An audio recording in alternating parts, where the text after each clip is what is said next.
What's going on YouTube?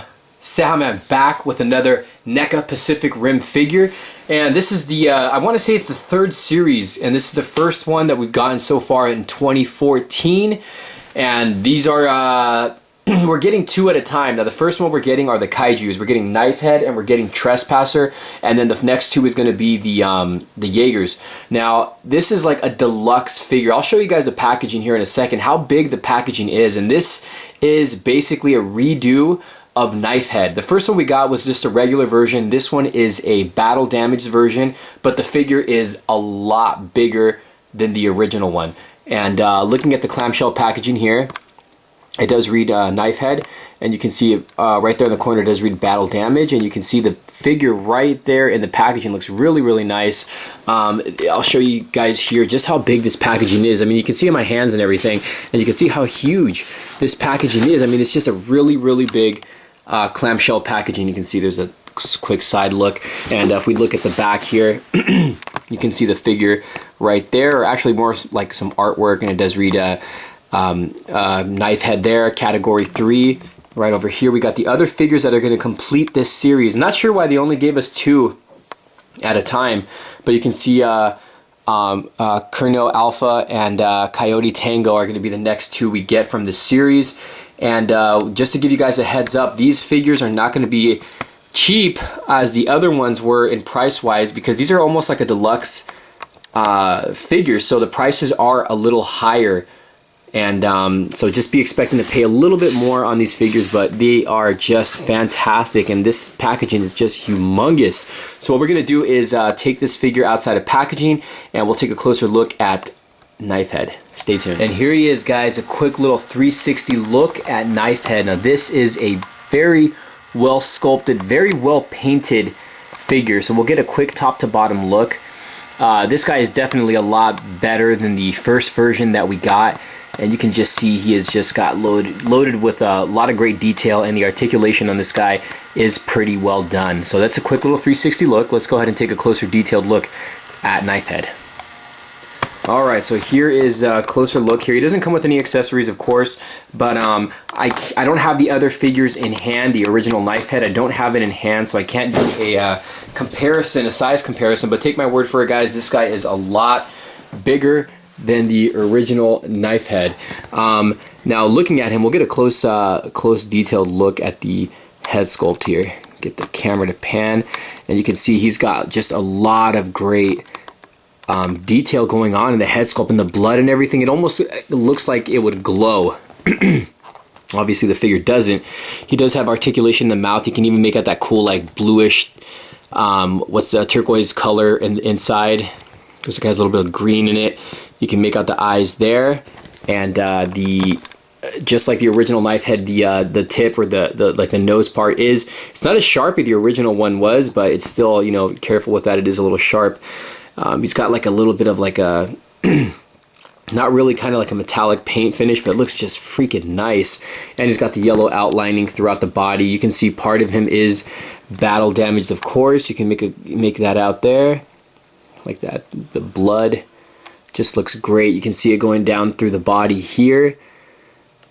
Just looks really nice. And he's got the 2 arms on the sides, and then 2 inner arms there, which the arms on this one are a lot bigger compared to the original one. I mean, this guy is just so much bigger than the first release. And here's a close-up here on the feet. The paint on the feet look really good. The nails also look really nice, and they are a little bit sharp.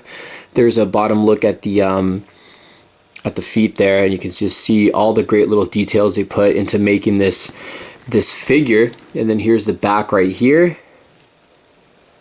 That part looks really cool right there. A lot of great little details.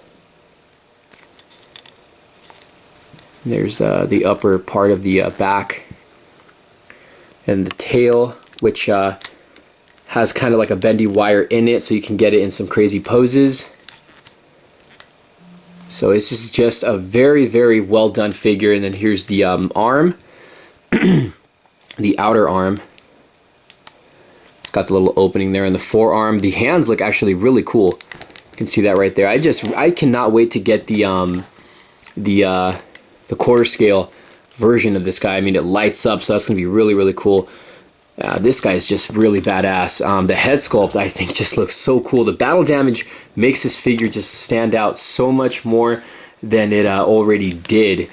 But this is so nice, guys. And again, the size on this is so much better than the original version that we got. I just don't understand why they didn't give us this size the first time around. And I really like how the yellow fits in with the color on this guy. You have to really see it in person to see the actual colors, the different colors that he is sporting. Now, in the way of this figure's articulation, the head can rotate. Excuse me.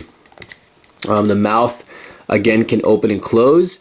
Just want to get a close-up here. The teeth are a little sharp, but I mean, you can just make out the great detail in the mouth. It just looks really, really cool. Awesome. The arms can go in and out. You can see that right there. And they also can rotate. He's got a bend at the arm as well. Kind of weird little bend there. And the lower arm can also rotate. And the hand also can rotate. And it can go in and out. So he's pretty articulated in the outer arms. And my camera is almost falling. Set that back up. Oh yeah, he does. He does have waist articulation, which is very cool. Nice.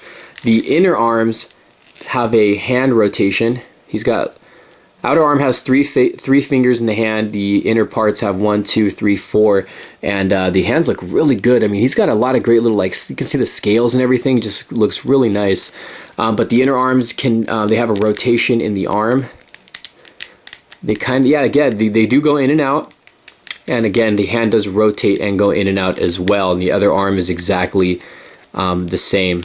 The legs can go somewhat in and out, and they have like a swivel to them. He does have a little bend at the knee, not much, and the lower leg can rotate. The foot has a little like pivot to it, and it can go in and out, or up and down, I should say. You can kind of rotate it around as well. And of course, the tail has like a bendy wire, so you can kind of get it, you know, to get in some different, like, you know, poses or whatever. But a freaking great figure, you guys. Definitely one figure you're going to want to definitely pick up. Again, the price on this guy might be a little more because he is pretty much a kind of like a deluxe figure, but he is just so much better than the original release, and he's just got a lot of great detail. Alright guys, that's my review. If you guys like this video, make sure to hit the like button, make sure to subscribe if you guys have not subscribed, and share the video. Thanks for watching, guys. This is cejaman. Stay tuned because we're gonna be reviewing Trespasser next. So make sure you guys pick up this figure, guys. Thanks for watching.